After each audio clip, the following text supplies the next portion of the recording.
did a lot of research with different things. One of the things that I researched was an article in the Bristol Banner, and Mr. Mosier that was for the Bristol Banner was a silver-tongued devil. And He still is. And that come down several generations. The article says, all was lovely and the goose of prosperity in Bristol was flying high. Now, you couldn't write that today, but that's, that's a tremendous story. Bristol's growing, water's backing up, and all things are good. So I'm going to stop the story right there for just a little bit, and I'm going to tell another story. We'll come back to it. Some of you people will recognize this, this little baby right here. And I'm glad some of us are here tonight so they can verify this story. This is the beautiful stone bridge that used to cross Trout Creek. This picture is actually taken from Cliff Detweiler's property, and it was taken off looking to the northeast. This picture was taken in 1968. And this is how this bridge looked the whole time that I was growing up. It was this way in the 60s, it was in the 50s, and it was probably that way for quite a while. It looked exactly like this, except there were iron railings on each side that went up about here. The purpose of those railings were to keep dumb kids from jumping into the creek. And it did a pretty good job, except for one kid that dove in off of that, and we won't mention any names. But a bunch of kids were playing on there one day, and I'm going to be careful mentioning names and using pronouns here because I don't know how long the statute of limitations is for maliciousness, but these kids were playing on this bridge one day, and the Elkhart County Highway Department drove up. Two guys jumped out with cutting torches, and they cut these iron railings off, and they stacked them right over here. And these kids down there that were fishing, catching snakes and frogs and doing stuff that kids do, run over and ask these guys, "What are you doing?" And these guys with the highway department says, "We're going to take this bridge out, and we have to cut those railings off first. And we will replace this bridge." "How are you going to do that?" the kids asked. "And we're going to dynamite it." And the kids were all excited about that because they'd never seen anything dynamited, Again, I'm not going to mention any names, but I know them kids were excited about that. And so anyway, they cut those railings off and they laid them along the road here, and they said, "Don't mess with them. Somebody will be along, pick them up. We'll dynamite that bridge after you kids go back to school, because we're not going to be doing that, and you guys be hiding in the weeds here and watching dynamite." And eventually that's what they did. So those kids left those railings go until that truck crusted the hill. Yeah.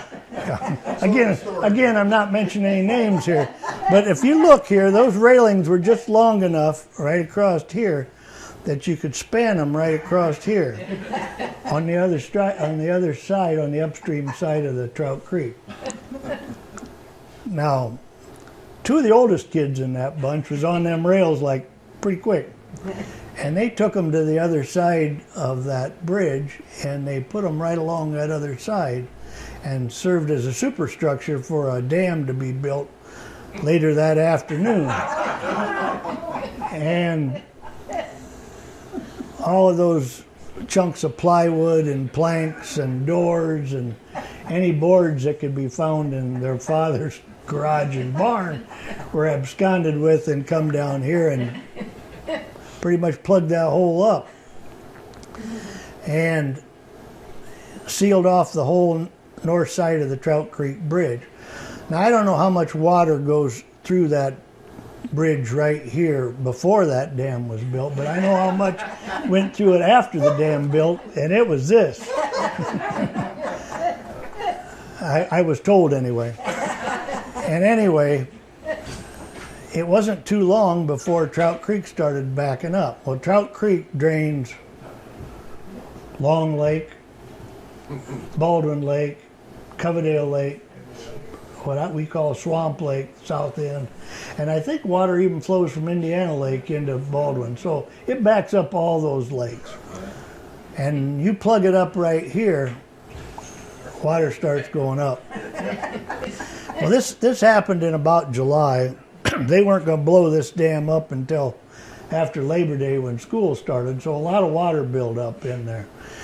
And them kids, they'd ride their bikes down here, and before long they were doing cannonballs off the other side of that bridge, jumping into 5 foot of water in a 2 foot creek. And it made for great swimming hole.